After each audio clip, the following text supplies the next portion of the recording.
तो जैसा कि आप देख सकते हैं यहाँ पर 3 पाइल्स हैं।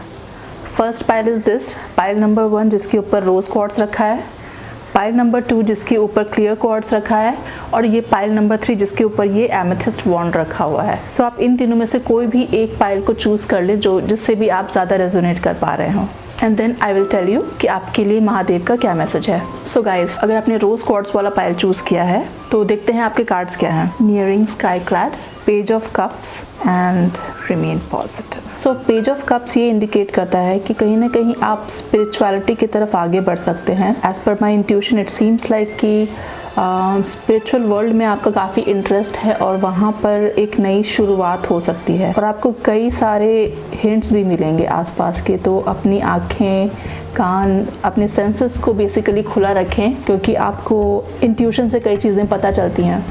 तो आपकी इंट्यूशन पावर जो है वो बहुत ज़्यादा हाई होने वाली है। God is trying to communicate with you and it could happen through science and symbols. मैं कुछ एग्जांपल्स देती हूँ। जैसे कि अगर हमारे एंजल्स आसपास होते हैं तो कई बार हमें बटरफ्लाइज दिखते हैं, कलरफुल बटरफ्लाइज दिखते हैं बहुत सारे, रिपीटेटिव नंबर्स दिखते हैं जैसे 111, 222, 333, ऐसे कई सारे नंबर्स हमें दिखते रहते हैं। तो ऐसे रिपीटेड नंबर्स को अगर आप बार बार देख रहे हैं तो इट मीन्स कि someone is trying to communicate with you। हो सकता है कि आपके गार्डियन एंजल्स हो सकते हैं या फिर आपके एंसेस्टर्स भी हो सकते हैं। आप एक बहुत ही एक सीधे साधे इंसान हैं, आपके अंदर एक प्योरिटी है। सो अपनी उस प्योरिटी को बरकरार रखें। भगवान यही आपको मैसेज देना चाहते हैं, महादेव आपको यही मैसेज देना चाहते हैं कि आप अपने अंदर की काइंडनेस को, प्योरिटी को बनाए रखें। इसके अलावा Mahadev wants you to be very transparent to yourself. अपने अंदर की फीलिंग्स को बिल्कुल छुपाए नहीं। पेज ऑफ कप्स की सिर्फ यही एक प्रॉब्लम बात होती है कि प्रॉब्लमेटिक चीज़ होती है कि अपने मन की बातें वो बहुत छुपाते हैं, इमोशनल बहुत होते हैं, सेंसिटिव बहुत होती हैं, लेकिन अपने मन की बात किसी से कह नहीं पाते। Open your heart, be transparent. अपने अंदर कोई भी चीज़ छुपाने या दबाने की ज़रूरत नहीं है। ये इमोशनल पेज ऑफ कप्स बहुत ही इनोसेंट टाइप के लोग होते हैं, मन में कोई किसी तरह का छल कपट नहीं होते, लेकिन इसकी वजह से कई बार ये टारगेट भी बनते हैं लोगों के। इसलिए कई बार उनका इमोशन ही उनके लिए एक कमज़ोरी सी बन जाता है। इसीलिए ज़रूरी है कि आप इमोशनली स्ट्रॉन्ग बने और लोगों के ओपिनियंस तो हमेशा होते रहेंगे, but you should be strong enough. आप जो फील करते हैं, आप जो you know what is your thought process, आप you should believe in yourself, you should not be ashamed of your emotions। Mahadev की तरफ से ये एक पावरफुल मैसेज है। स्पिरिचुअलिटी में आगे बढ़ सकते हैं, आपको किसी का साथ भी मिल सकता है, इसलिए रिमेन पॉजिटिव। अगर इन चीज़ों पर आप फोकस करते हैं, इन चीज़ों पर आप काम करते हैं, देन महादेव की ब्लेसिंग्स हमेशा आपके साथ है। सो गाइज़, अगर आपने ये सेकेंड पाइल चूज़ किया जिसके ऊपर कि मैंने ये क्लियर क्वार्ट्स रखा हुआ था, तो देखते हैं आपके लिए महादेव का क्या मैसेज है। Success, wow, ace of pentacles and once upon another time. Ace of pentacle suggest कि आपके लाइफ में कोई बहुत बड़ी अपॉर्चुनिटी आने वाली है, मटीरियलिस्टिक चीज़ों से लेकर के। हो सकता है कोई प्रॉपर्टी से रिलेटेड कोई अपॉर्चुनिटी आए, कोई नया करियर, जॉब या कोई प्रमोशन हो सकता है। अगर आप किसी रिलेशनशिप में इन्वॉल्व हैं तो हो सकता है शादी का प्रपोजल आपको मिल सकता है। महादेव का ये मैसेज है कि ये जो भी अपॉर्चुनिटी आपकी लाइफ में आने वाली है, ये आपके पास्ट कार्मिक लाइफ से रिलेटेड है, आपकी पास्ट लाइफ से रिलेटेड है। जो पास्ट में आपने जो कर्मा किया है उससे रिलेटेड अपॉर्चुनिटी है जो आपको मिलने वाली है। और आपको ध्यान देना है अपने आसपास की चीज़ों पर कि जहाँ पर भी ये अपॉर्चुनिटी आपको मिले उसको आपको ग्रैब करना है, बिकॉज़ ये जो सीड है ये आगे चल के बहुत ज़्यादा सक्सेसफुल होने वाला है। सक्सेस का कार्ड भी आया है क्लियरली। सक्सेस आपको मिलनी ही मिलनी है अगर आप इन चीज़ों पर काम करते हैं, इन अपॉर्चुनिटीज़ पर काम करते हैं। तो एक बहुत ही ब्यूटीफुल अपॉर्चुनिटी आपकी लाइफ में आने वाली है जो कि मटीरियलिस्टिक वर्ल्ड से रिलेटेड होगी, अर्थली एलिमेंट से रिलेटेड होगी। Hope you resonated with this message. So guys, अगर आपने ये पाइल नंबर 3 चूज़ किया, that is amethyst wand, then let's see कि आपके लिए महादेव का क्या मैसेज है। The situation will improve, hierophant, the garden of haloed moonlight. So guys, लगता है कि आप किसी न किसी प्रॉब्लम में हो और जहाँ पर आपके सामने लाइक 2 रास्ते हैं और आपको समझ नहीं आ रहा कि आपको किस रास्ते जाना है। देयर इज़ लाइक 2 वे।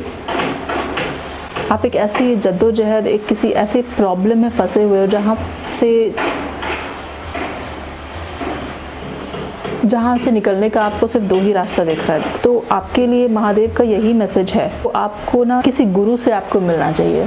कोई गुरु, अगर आप किसी गुरु को फॉलो करते हो टीवी पर, तो उनके प्रवचन वगैरह को देखें, उनके जो सपोज़ काफ़ी लोग आजकल सदगुरु को फॉलो करते हैं, तो अगर आप सदगुरु को फॉलो करते हैं तो उनको देखें, उनको सुनें, शायद उनकी बातों से कहीं आपको कोई रास्ता दिख जाए। अदरवाइज देयर इज़ नो वे कि आप इससे बाहर आ पाओ। अगर आप सचमुच इस प्रॉब्लम से, और ये भी जो भी चीज़ है कहीं ना कहीं वो आपके बिलीफ सिस्टम से जुड़ी हुई है, आपके अंदर जो एक मान्यता बैठी हुई है, आपकी सोच से जुड़ी हुई चीज़ है। आपके आसपास कोई मंदिर है तो वहाँ जाएं, सत्संग में पार्टिसिपेट करें, भजन कीर्तन में पार्टिसिपेट करें। इस्कॉन में भी कई शायद बृहस्पतिवार वहाँ पर भजन कीर्तन आयोजित किए जाते हैं, तो वहाँ पर आप पार्टिसिपेट कर सकते हैं। तो ऐसे जगहों पर जाएं, स्पिरिचुअल चीज़ों को देखें टीवी पर। जिन भी गुरु में आप मानते हो उनको फॉलो करें, स्पिरिचुअल किताबों को पढ़ें, भागवत गीता का पाठ करें।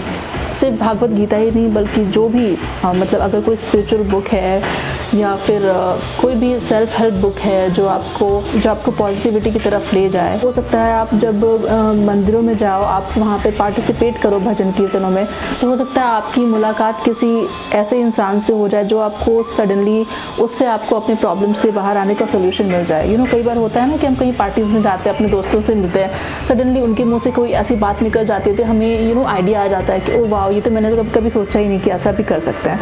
तो ऐसा हो सकता है। तो इसीलिए गुरु का मतलब सिर्फ ये नहीं कि सिर्फ मंदिर से रिलेटेड, ऑफकोर्स मंदिर से रिलेटेड तो हो ही सकता है, स्पिरिचुअल गैदरिंग्स से रिलेटेड हो सकता है, लेकिन साथ ही साथ आपके घर के कोई बुज़ुर्ग हो, कोई बड़ा बुज़ुर्ग हो जो बहुत ही एक्सपीरियंस्ड हो, ऐसा भी कोई इंसान हो सकता है।